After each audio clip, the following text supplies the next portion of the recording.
여러분 안녕하십니까? 오는 6월 3일 날 윤석열 대통령의 탄핵에 따른 이 조기 개선, 여기서 지금 지지 후보들이 윤곽이 드러나고 있는데, 지금으로서는 이재명이 우위를 보이고 있습니다. 이재명이 국민의힘의 후보들과 이 1대1 가상 대결을 벌였다면 이재명이 한 50%가 넘는 지지를 보이고 있고, 국민의힘은 30%가 넘는, 그래서 50대 30에서 약 한 20%에서 많게는 30%까지 차이가 난다. 자, 이렇게 봅니다. 그래서 지금 이재명이 1강 체제다 이렇게 말하고 있는데, 그런데 전체적으로 보면 이재명보다 더 높은 지지를 보이는 사람이 있습니다. 보이는 사람이 아니라 보이는 층.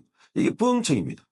자, 이재명이 한 30% 지지를 보이고 있는데 부동층은 그보다 좀 많은 30% 플러스 알파 더 많은, 그리고 이 국민의힘 후보지도는 그보다 좀 더 적은, 자, 이런 양상을 보이고 있다는 겁니다.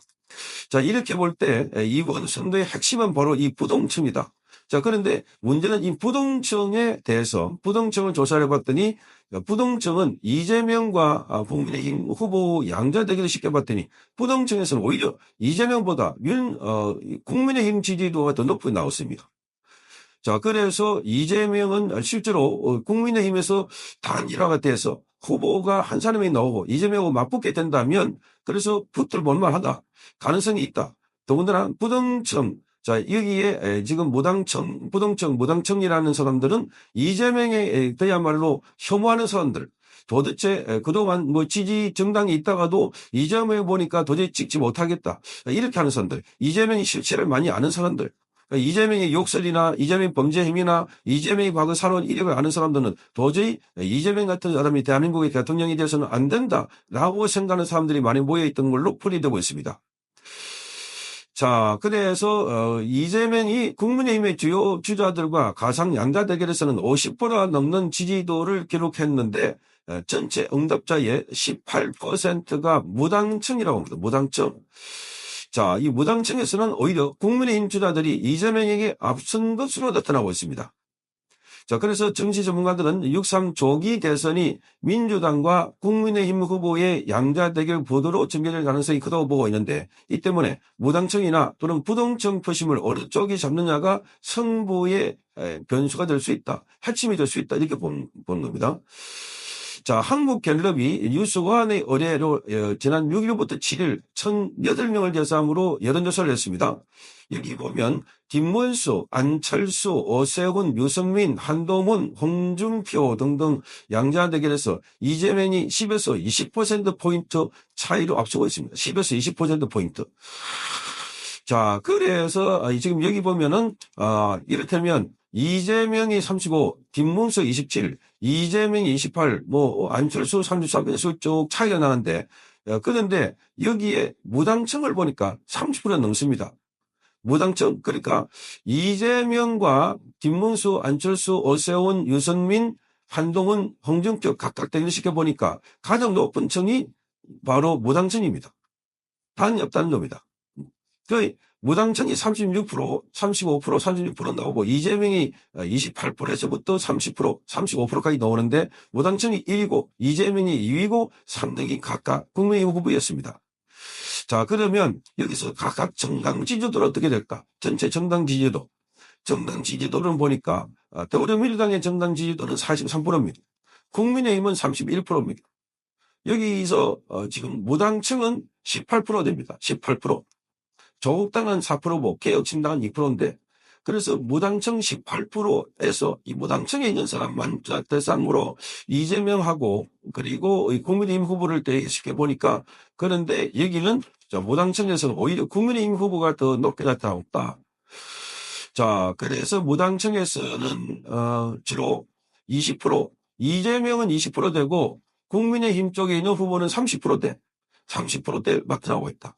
다만 김문수 전 장관은 이 무당층에서는 이재명이 더 높게 나타난 걸로 이렇게 되어 있습니다. 자, 그래서 지금 여기 딱 보면 무당층에서도 국민의힘 후보가 더 앞선 조사를 나오고 있다 이렇게 보입니다. 자, 부동층은 어떠냐? 부동층은 자기 대선 후보로 지지하는 정치인이 없다고 대답한 부동층이 전부 들고 있습니다. 한국갤럽 정례조사에서 2월 2주차에는 부동층이 30%였다가 이 3월 2주차에는 35%, 4월 첫째 주는 38%를 보였습니다. 부동층이 점점 늘고 있다는 것은 지금 후보가 없다는 겁니다. 그러니까 기본적으로 이재명은 자기가 대세라고 주장하고 있지만, 그러나 우리 국민들 대다수는, 특히나 중도층에 있는 사람들은 이재명은 안 된다. 이재명에 일단 심한 불안증, 이재명은 뭐 욕설에다가 범죄 혐의에다가 거기 지금까지 보면은 선전선동에다가 도대체 이런 사람이 어떻게 대한민국의 지도자가 될 수 있을까? 조금이라도 신념을 갖고 기사를 살펴보면 이재명은 안 된다는 걸 알 수 있을 텐데, 그런데 그런 사람들이 점점 늘고 있다는 겁니다. 윤석열 대통령이 지난 부산계엄 이후에 이걸 알리는 사람이 많았다. 근데 청년들이, 특히나 젊은이들 2030 세대들이 윤석열 대통령이 부산계엄을 계몽이라 하는 이유가 그동안 정치에 관심 없고 전부 다 자기 바쁜 삶에 빠져 있다 보니까. 그런데 대통령이 왜 부산계엄을 했을까? 여기에 관심을 갖고 살펴봤더니 어마무시하게 그동안 민주당의 폭조, 민주당의 일방적으로 이 국정을 말하자면 농락하다시피 완전하게 장악을 해가지고 폭주를 해왔다는 것을 알 수가 있는 대목들입니다. 이걸 보고 젊은이들이 뛰쳐나온 거 나오고 있는 상황입니다. 자, 그래서 지금 여기를 보면 이 정치 전문가들은 이런 조사 결과를 두고 이재명이 조기 재선한 이재명이 오시한 걸로 시작됐지만 대선 캠페인 한배에 따라 가지고 무당층이나 중도층 표심이 변수가 된다, 이렇게 말했습니다. 신일명 비대위 교수도 국민의힘의 주자들이 무당층 또는 부동층 표심을 사흘 잡을 수가 있다면 선거 막판에 접전 양상이 된다. 양상이 가능성이 있다. 그러면서 이 박성민 정치 컨설팅 민 대표도 이렇게 말합니다. 윤석열 대통령이 탄핵으로 물러나면서 이재명이 집권할 경우를 우려하는 유권자가 많다. 우려하는. 윤석열 대통령이 물러났다고 이재명이 우방으로 대통령이 되는 게 아니라 이재명이 대통령 되는 것을 심각하게 우려하고 있다. 이런 사람들이 많다는 겁니다. 그래서 이 사람들이 무당층으로 이탈했을 가능성이 있다. 그래서 지금 갈수록 지지 정당이나 후보를 못 정한 무당층과 부동층이 더 꺼지는 흐름. 아까 제가 말씀드렸죠. 이 부동층은 가장 많다. 이재명과 각 국민의힘 후보가 붙어나면 1위가 부동층이다. 2위가 이재명이고 3등이 국민의힘 후보다. 그리고 전체 정당 지지도에서는 1위가 민주당이고 2위가 국민의힘, 민주당이 43, 국민의힘 31, 그리고 무당층이 18%. 이 무당층 18% 안에서 붙여봤더니 이재명보다 국민의힘이 더 높게 나타나고 있다. 그러니까 지금 시간이 지날수록 이재명이 실체를 아는 사람들이 점점 무당층으로 돌아오고, 그리고 국민의힘 안에서도 이 문제 가지고 나중에 이재명과 일대로 붙었을 때, 그래 이재명의 과거 이 사법방해, 범죄 혐의 12가지 혐의, 그리고 다시까지 재판, 그리고 욕설 개인 사생활부터 시작해서 이재명 그 자체가 범죄가 쫙 정체됐다고 볼 정도인데, 이게 이제 부각이 되면 이재명은 지명칸에 있지 않을까, 그렇게 보는 상도 됐습니다. 이재명의 고정 지지층도 있지만 거기는 아예 이재명이 잘못에 대해서 눈 감아버립니까? 그래서 부정층, 무당층에서 이번에 이재명의 운명을 좌우할 수도 있다.